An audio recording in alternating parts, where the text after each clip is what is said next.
Hey, what's up guys? It's going to be a quick tutorial on how to remove the seatbelt from a G1 Honda Insight.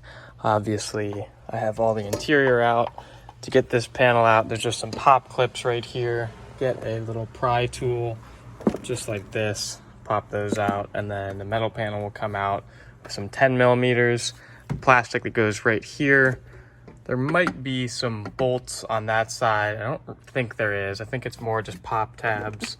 Just like that, what you'll do is pop it up. And that's how that removes, if I remember correctly. And you will have to yank these off. They do take a little bit of strength, shall we say. But you're gonna grab your pry tool and just pop that one off. It's gonna be what I think is a 14 mil nut right there. Remove that. Another 14 millimeter right here, and then a 10 mil up top. And there will be a yellow connector you'll have to remove as well. Once you have the bolts removed and the seatbelt out, you're gonna have to disconnect this harness, which you will do by pushing this tab forwards and pulling out like that. And then you're good to go.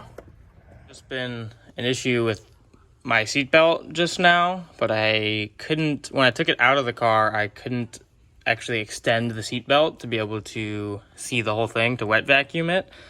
So what I had to do, or what I did, was I hung the seatbelt back up and replugged the harness in, and then it let me continue removing all of the seatbelt from the machine.